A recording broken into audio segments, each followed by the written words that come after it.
চাহ জনজাতিৰ শ্বহীদসকলক সশ্ৰদ্ধ স্মৰণ ডুমডুমাত আটছাৰ বৰ্ণাঢ্য আয়োজন সদৌ অসম চাহ জনজাতি ছাত্ৰ সন্থাৰ তিনিচুকীয়া জিলা সমিতিৰ উদ্যোগত আৰু অসম চাহ জনজাতি মহিলা সমিতিৰ তিনিচুকীয়া জিলা সমিতিৰ আতিথ্যত আজি ডুমডুমা বংগীয়া দুৰ্গাবাৰী প্ৰেক্ষাগৃহত ৩৮তম শ্বহীদ দিৱস গাম্ভীৰ্যপূৰ্ণ পৰিৱেশত পালন কৰা হয়। অনুষ্ঠানত আটছাৰ ডুমডুমা তালাপ মাকুম তিনিচুকীয়া ডিগবৈ পেঙেৰী আৰু মাৰ্ঘেৰিটা শাখাই সহযোগিতা আগবঢ়ায়। পুৱা জিলা সমিতিৰ সভাপতি জগত নায়কে পতাকা উত্তোলন কৰি কাৰ্যসূচীৰ শুভাৰম্ভ কৰে। ইয়াৰ পিছতে জিলা সমিতিৰ সম্পাদক অনুজ দাতে তৰ্পণ কাৰ্যসূচী উদ্বোধন কৰে আৰু শ্বহীদসকলৰ স্মৃতিত শ্ৰদ্ধাঞ্জলি জ্ঞাপন কৰা হয়। সৰ্বধৰ্মীয় প্ৰাৰ্থনা অনুষ্ঠান সম্পন্ন হোৱাৰ পিছত জিলা সভাপতি জগত নায়কৰ সভাপতিত্বত স্মৃতিচাৰণ সভা অনুষ্ঠিত হয়। সভাত আটছাৰ কেন্দ্ৰীয় সমিতিৰ আমন্ত্ৰিত অতিথিসকল, জিলাখনৰ বিভিন্ন প্ৰান্তৰ বৰ্তমান আৰু প্ৰাক্তন বিষয়ববীয়া, আটুবাৰ প্ৰতিনিধিবৰ্গ, ডুমডুমাৰ বিধায়ক তথা বহু শুভাকাংক্ষী ৰাইজ উপস্থিত থাকে। অনুষ্ঠানৰ অন্তত সন্ধ্যা বন্তি প্ৰজ্বলন কাৰ্যসূচীৰে ৩৮তম শ্বহীদ দিৱসৰ অনুষ্ঠানৰ সামৰণি পৰিব।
ধন্যবাদ জনাইছোঁ আৰু আশা ৰাখিছোঁ আমি এই শ্বহীদসকলৰ আদৰ্শৰে অনুপ্ৰাণিত হৈ আগন্তুক সময়ত আগবাঢ়ি যাম আৰু সমাজখনৰ যিখিনি কৰিবলগীয়া আছে সেই কামখিনি ছাত্ৰসকলে ছাত্ৰ সংগঠন হিচাপে কাম কৰি, আমি নিৰ্বাচিত প্ৰতিনিধিসকলে নিৰ্বাচিত প্ৰতিনিধি হিচাপে কাম কৰি, যাৰ যেনেকৈ য'ত কৰিব। সন্মানীয় অসম চৰকাৰৰ প্ৰাক্তন মন্ত্ৰী তথা ডুমডুমা সমষ্টিৰ সন্মানীয় বিধায়ক ৰূপেশ গোৱালা ডাঙৰীয়াক অশেষ ধন্যবাদ কৃতজ্ঞতা জ্ঞাপন কৰিছোঁ। তেখেতে বহু ব্যস্ততাৰ মাজত আমাৰ মাজত আহি উপস্থিত হৈছেহি। আজি আমাৰ কাৰণে এটা গৌৰৱৰ দিন। এইকাৰণে গৌৰৱৰ দিন বুলি আমি ক'ব বিচাৰিছোঁ যে আজি আটছাৰ ৩৮তম শ্বহীদ দিৱস আৰু আজি ৩৮টা বছৰ উকলি গ'ল শ্বহীদসকল নিজৰ জীৱন ত্যাগ কৰি, আৰু তেখেতসকলক আমি শ্ৰদ্ধাঞ্জলি জনোৱাৰ অৰ্থে আমি প্ৰতি বছৰেই আমি শ্বহীদ দিৱস আমি পালন কৰি আহিছোঁ।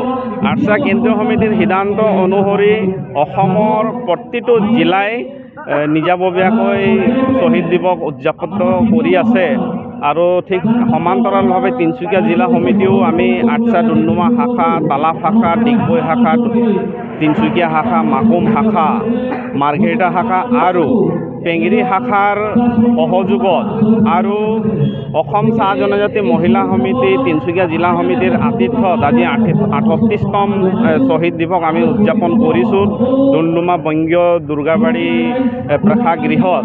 ইতিমধ্যে আমাৰ প্ৰথম কাৰ্যসূচী হিচাপে পতাকা উত্তোলন হৈ গ'ল। দ্বিতীয় কাৰ্যসূচী শ্বহীদ তৰ্পণ, আৰু শ্বহীদ তৰ্পণত আমাৰ বিভিন্ন দল সংগঠনৰ লগতে আটছাৰ প্ৰাক্তন বিষয়ববীয়া, চাহ জনজাতি মহিলা সমিতিৰ বিষয়ববীয়াসকল, লগতে সকলো চাহ জনগোষ্ঠীৰ ৰাইজ আহি আটছাৰ যিসকল শ্বহীদসকলক তেখেতসকলে শ্ৰদ্ধাঞ্জলি জ্ঞাপন কৰিছে। তাৰ পৰৱৰ্তী কাৰ্যসূচী সৰ্বধৰ্মীয় প্ৰাৰ্থনা আছে, তাৰপিছত আৰু অন্যান্য কাৰ্যসূচী আছে। তাৰপিছত সমাপ্ত হ'ব।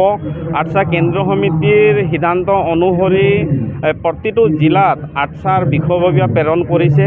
ঠিক সেই হিচাপে আটচাৰ কেন্দ্ৰীয় সহকাৰী সম্পাদক লক্ষীন্দৰ কৰ্মী অলপ পিছত আহি ইয়াত উপস্থিত হ'ব। তেখেত আহি পোৱাৰ অলপ পিছতে আমি আমাৰ যি স্মৃতিচাৰণ সভা, এই সভা আমাৰ আৰম্ভ হ'ব। আৰু লগতে এইখিনিয়ে আমাৰ মূল ক'বলগীয়া কথা। আমি আশা ৰাখিছোঁ বৰ্তমানৰ যিসকল আটচাৰ নেতৃত্বত আছে, জনগোষ্ঠীটোৰ সমস্যা আছে, জনগোষ্ঠীটোৰ যিবিলাক ডাঙৰ ডাঙৰ সমস্যা আছে, ভূমিপট্টাই হওক বা জনজাতিকৰণৰ মৰ্যাদা আজিলৈকে আমি পাবলৈ সক্ষম হোৱা নাই। ভূমিপট্টা এতিয়ালৈকে আমাৰ লাখ লাখ মানুহ এতিয়ালৈকে পোৱা নাই। মাত্ৰ এডভাৰটাইজমেণ্ট দিয়া ধৰণে কিছুমানে পাইছে, আমি নাই পোৱা বা চৰকাৰৰ সদিচ্ছা নাই বুলি আমি কোৱা নাই। চৰকাৰৰ সদিচ্ছা থকাৰ কাৰণে বিধানসভাৰ মজিয়াত বিলখন গৃহীত হৈছে আৰু এই বিলখন যেনেধৰণে গৃহীত হৈছে ঠিক সেইধৰণে আমাৰ মানুহখিনি চাহ জনগোষ্ঠী পিছপৰা এই জাতিটো যাতে উন্নয়নৰ মুখীত দুখীত আগবঢ়াই যাব বুলি আমি আশা ৰাখিছোঁ বৰ্তমানৰ এই নৱনিৰ্বাচিত চৰকাৰখনৰ পৰা। আৰু আমাৰ আস্থা আৰু বিশ্বাস আছে ডক্টৰ হিমন্ত বিশ্ব শৰ্মা ডাঙৰীয়াৰ ওপৰত। তেখেতেই পাৰিব আমাৰ যিবিলাক সমস্যা আছে দূৰ কৰিবলৈ। এইখিনিয়ে কথা মই কৈছোঁ।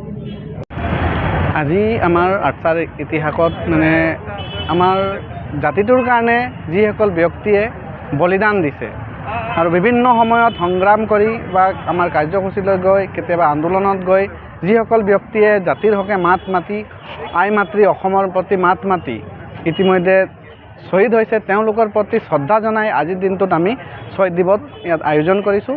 আৰু তেওঁলোকৰ আত্মাৰ সদগতিৰ কাৰণে তেওঁলোকে যাতে চিৰ অমৰ হওক আৰু তেওঁলোকৰ পৰিয়ালে যাতে সুখে শান্তিৰে থাকক তাৰে কামনা কৰিলোঁ। আৰু তেওঁলোকৰ বলিদানেৰে আমি আমাৰ যি নতুন প্ৰজন্ম আছোঁ, তেওঁলোকৰ যি আদৰ্শ আছে, নীতি আছে, তেওঁলোকক আমি অনুসৰণ কৰি পৰৱৰ্তী দিনত আমি অসম শ্ৰেণীৰ ছাত্ৰ সন্থাই আগুৱাই যাম। তাৰ আমি প্ৰতিশ্ৰুতিবদ্ধ। আৰু জাতিটোৰ হকে আমি তেওঁলোকৰ যি এৰি যোৱা কামসমূহ কেনেকৈ আমি পূৰ্ণ কৰিব পাৰোঁ তাৰ বাবে আজি প্ৰতিশ্ৰুতিবদ্ধ হৈছোঁ আজিৰ দিনটোত। আৰু সকলোকে আমাৰ ধন্যবাদ জ্ঞাপন কৰিছোঁ আপোনাৰ সংবাদ মাধ্যমৰ জৰিয়তে। আজি আমাৰ এই শ্বহীদ দিৱস উপলক্ষে যিসকল ব্যক্তি আমাৰ অতিথি হিচাপে আজি আমাৰ ইয়াত উপস্থিত হৈছে, আমি আমাৰ আটচাৰ প্ৰায় সংখ্যক যিসকল প্ৰাক্তন নেতা আছে তেওঁলোকক আমি ইয়াত নিমন্ত্ৰণ জনাইছোঁ আৰু ইতিমধ্যে তেওঁলোকে আহিছে। আৰু ইতিমধ্যে আমাৰ প্ৰায় যথেষ্ট সংখ্যক কাৰ্যসূচী সমাপন হৈছে আৰু ইয়াৰ পাছতে স্মৃতিচাৰণ সভা হ'ব। তাৰ পাছত আমি আজিৰ দিনৰ কাৰ্যসূচী ইমানতে সমাপ্ত হ'ব।